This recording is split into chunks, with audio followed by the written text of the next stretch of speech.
The old Honda Civic made a familiar crunch on the gravel driveway of my family's estate. Through the windshield, I could see my cousin's luxury cars lined up like shiny trophies. Mercedes, BMW, Audi, each one a statement of what they thought success looked like. I parked at the far end, away from their precious vehicles, not because I was ashamed of my 15-year-old car, but because I knew what was coming. The jokes, the snide remarks, the not-so-subtle digs about how the brilliant Alexandra Morgan had fallen so far from grace. If they only knew. I checked my phone one last time before heading in. My investment app glowed with numbers that would make their heads spin, but I closed it quickly. Tonight wasn't about showing my hand. Not yet. Tonight was about watching them dig their own graves with their assumptions. The front door opened before I could knock. Alex. My mother's voice carried that familiar strain of disappointment. You're late. And, oh, you're still driving that thing. I kissed her cheek. Happy birthday to Dad, Mom. Inside, the mansion echoed with forced laughter and clicking heels. The success parade was in full swing. My cousin Marcus, showing off his new Rolex. Cousin Victoria, bragging about her recent promotion to junior partner. Uncle Philip, loudly discussing his latest real estate venture. Alexandra, my father's booming voice cut through the chatter, finally decided to join us. I turned to face him, surrounded by his usual court of admirers.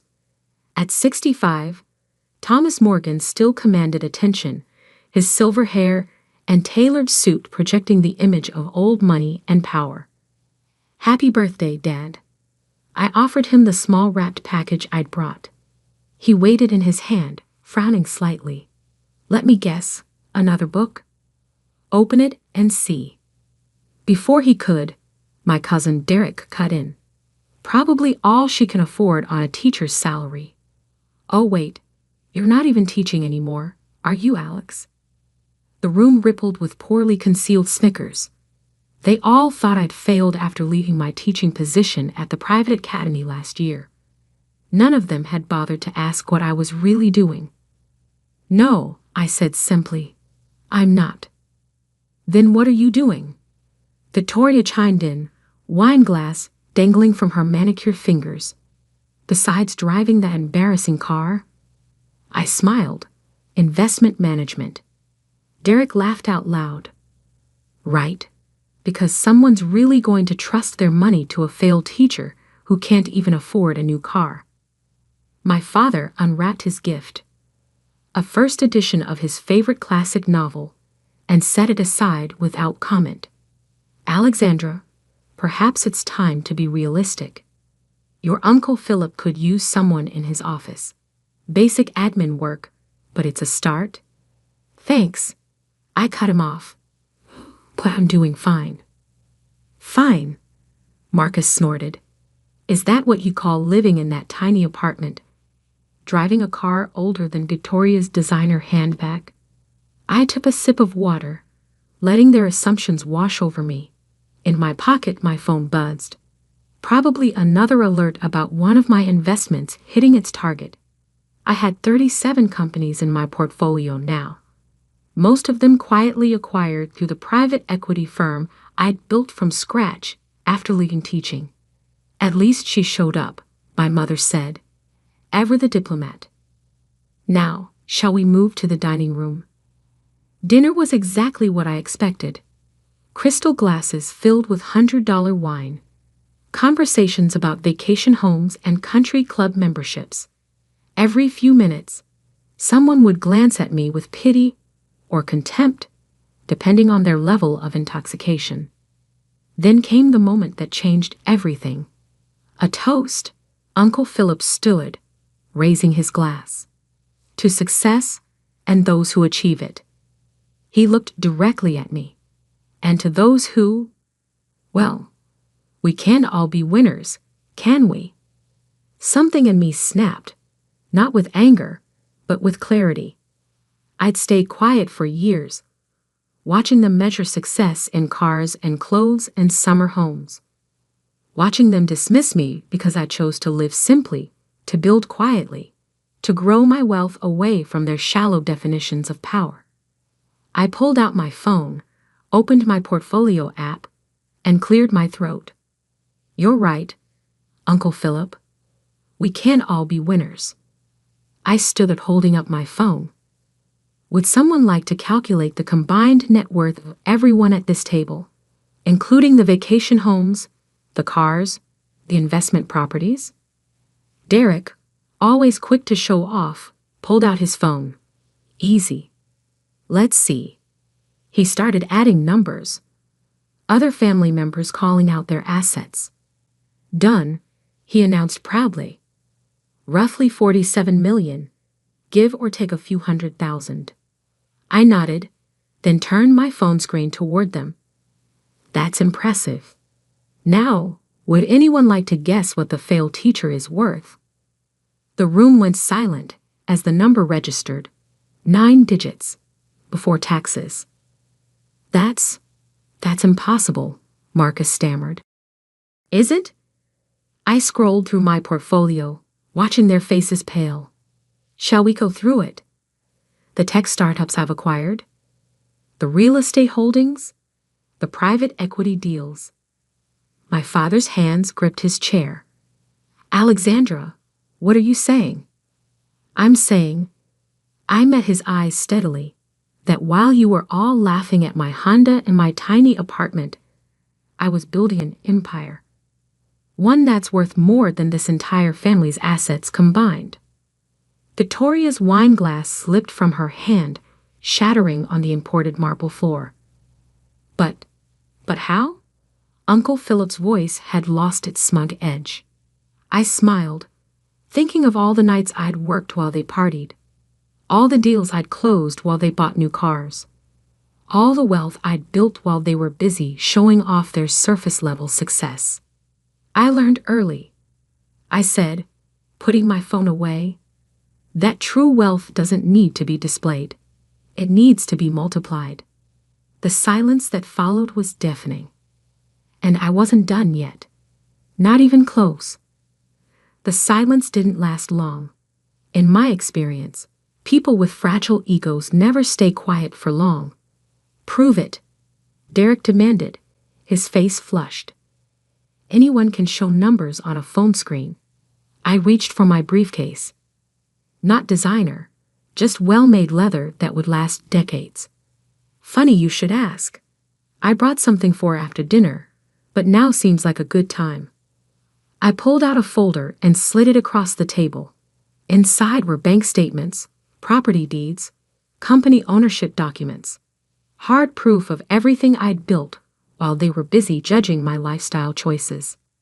Marcus grabbed the folder first, his hands shaking slightly as he flipped through the pages. This is real, I finished for him. Every page, every number, every acquisition. Victoria leaned over his shoulder, her perfect makeup unable to hide her growing pallor. Morgan Global Ventures. That's you? I nodded, among others. The name clearly meant something to her. It should. My company had recently acquired the private equity firm where she'd been desperately trying to make partner. She just hadn't connected the dots yet. But you were teaching, my mother whispered. All those years. I was teaching, I agreed, and learning, and investing. Did you know you can learn a lot about business potential by teaching the children of CEOs and tech founders? I smiled. They talk about their parents' companies, their innovations, their blind spots. My father hadn't moved, hadn't touched the documents. He just stared at me like he was seeing a stranger. Why keep it secret? He finally asked. Why drive that car? Live in that apartment? Because I leaned back in my chair. Success isn't about showing off. It's about building something sustainable, something real. Uncle Philip scoffed, trying to regain his composure. Real? You've been deceiving your family for years. No, I corrected him. I've been working while you've been posturing. There's a difference. I pulled out another document. This one made several people at the table gasp. For example, I continued, did you know that 3 months ago, when your development company was quietly looking for investors to avoid bankruptcy, Uncle Philip, I was the one who bought your debt? His face went from red to white in seconds. That's not? You couldn't. Through a subsidiary, of course, I added. I didn't want the Morgan name attached until the right moment, which apparently is now. The room erupted. Victoria started crying, probably realizing her career was now in my hands. Marcus was frantically Googling my companies on his phone. Derek just sat there, his expensive watch suddenly looking very cheap. My mother touched my father's arm. Thomas. But he held up his hand, silencing her. His eyes never left my face. How long? He asked. How long have you been planning this? Planning? I shook my head. Dad, I wasn't planning anything except building something meaningful. You're the ones who turned it into a competition, who measured success by what you could show off. I stood up, gathering my things. And now, if you'll excuse me, I have an early meeting tomorrow. Acquiring companies takes time, you know. Wait, Victoria suddenly spoke up. The firm, my firm, are you going to fire you? I finished her thought. No, Victoria. Unlike some people in this room, I don't measure my worth by how many others I can push down. I paused, but I will be watching. Merit matters in my companies, not family names. As I turned to leave, my father's voice stopped me. The book, he said quietly. The first edition. How much did it really cost? I turned back. More than your house, Dad. I bought it because I remembered you reading it to me when I was little, before success became more important than stories. For the first time in years, I saw something crack in his perfect facade. The Honda, he said. Why keep driving it? Because it works, I replied simply. And because every time you all laughed at it, every time you judged me for it, you showed me exactly who you were. It was the best market research I could have asked for. I walked to the door, then stopped one last time. Oh, and Uncle Philip, about your development company. The board meeting is on Monday. I suggest you prepare for some changes. The drive home in my trusty Honda was peaceful. As I pulled into my apartment's parking lot. Yes, I still lived in the modest apartment, despite being able to buy the entire building. My phone buzzed with messages. Family members suddenly wanting to catch up. Cousins asking about job opportunities. My mother begging me to come back and explain everything. I ignored them all, because tomorrow wasn't about family drama. Tomorrow was about the 3 company acquisitions I had planned, the new tech startup I was funding, and the educational foundation I was launching, the one that would help other failures like me build their own empires. Let them stew in their shock. Let them realize that while they were buying status symbols, I was buying actual symbols of success, companies, innovations, opportunities. They thought tonight was the big reveal. They had no idea what was coming next. The morning after my father's birthday dinner, I sat in my office on the top floor of an unmarked building in downtown Manhattan. No company logo on the door. No flashy signage. Just quiet power, the way I liked it. My assistant, Sarah, walked in with my morning coffee. Unlike my family's pretentious tastes, I preferred simple dark roast in a plain ceramic mug.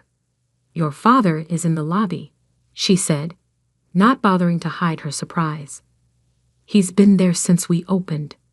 I checked my watch. 7:30 a.m. How long? Security says he arrived at 6. I smiled slightly. Thomas Morgan, waiting for anyone, let alone for an hour and a half. That was new. Send him up in 10 minutes, I said, turning to my computer to finish what I was doing. When he walked in, he looked different. The perfect suit was still there, but something had changed. The aristocratic posture was gone, replaced by something almost humble. Alexandra. He stood awkwardly, like he didn't know whether to sit or stay standing. This is quite an office. I gestured to a chair. What can I do for you, Dad? He sat, looking around at the minimalist decor. No awards on the walls. No fancy artwork. Just clean lines and clear purpose. Your mother is. We're all. He struggled with the words. Yesterday was quite a shock. I imagine it was. He pulled out his phone, handed it to me. On the screen was an article from this morning's Wall Street Journal. Morgan Global Ventures acquires tech giant for $2.1 billion. Ah, I said. That wasn't supposed to be announced until market open. The Morgan in the company name, he said quietly. That's really you? Yes. Why didn't you ever tell us? Tell me? I leaned back in my chair, studying him. Would you have listened? Really listened? Or would you have tried to take control, like you did with everything else? He flinched. I only wanted the best for me? I finished. No, Dad. You wanted what looked best to others. There's a difference. Silence fell between us.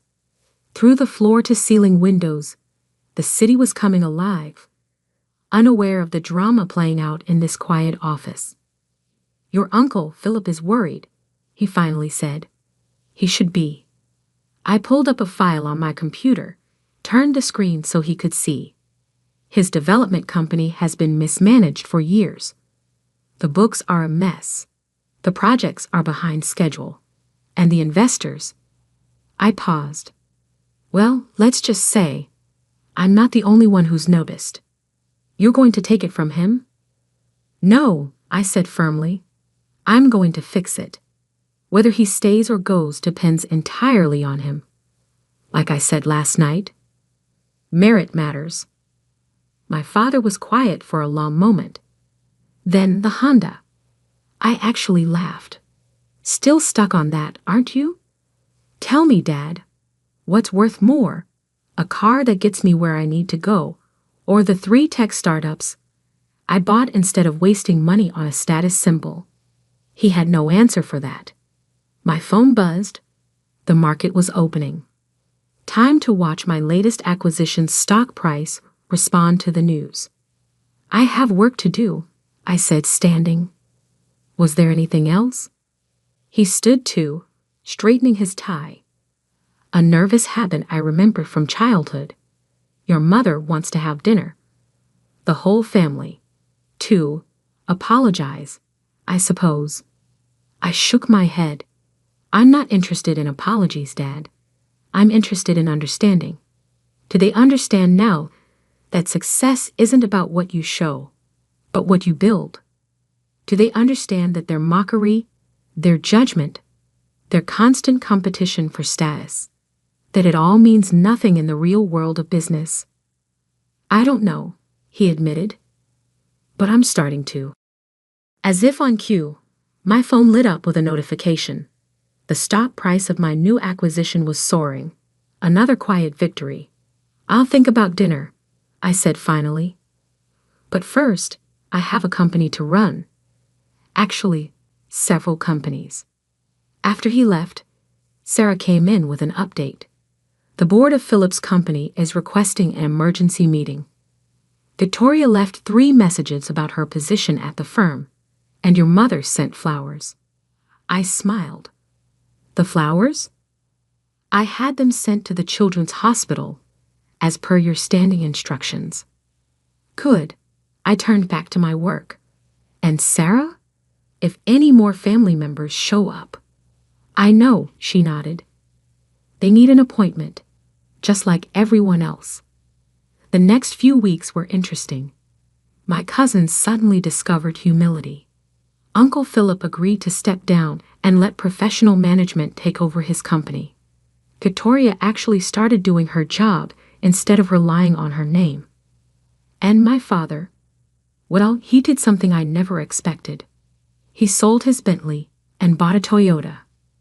When I asked him why, he said something that actually made me proud. Because I finally realized that what you drive doesn't matter nearly as much as where you're going. 6 months later, I hosted a family dinner. Not at a fancy restaurant, but at my still modest apartment. They came, all of them, dressed more simply than I'd ever seen them. Over simple homemade pasta. Yes, I cook. My mother finally asked the question I'd been waiting for. How did you do it, Alexandra? Really? I looked around at their faces, no longer smug, no longer judging, just genuinely curious. I watched. I said. I learned. I stayed quiet. And built something real while you were all busy building appearances. I took a sip of wine, not $100 bottles, just good wine that I actually enjoyed. And most importantly, I never confused having money with having worth. Victoria, who'd recently earned an actual promotion based on merit, nodded. You taught us all something, Alex, even if we didn't want to learn it. I smiled. That's what teachers do best. Later that night, after everyone had left, I stood at my window, looking out at the city. My phone buzzed with another alert. Another successful acquisition, another quiet victory. But this time, I didn't need to prove anything to anyone. Because true success isn't about proving your worth to others. It's about proving it to yourself. And I'd done that, one silent victory at a time, in a Honda Civic that had carried me further than all their luxury cars combined.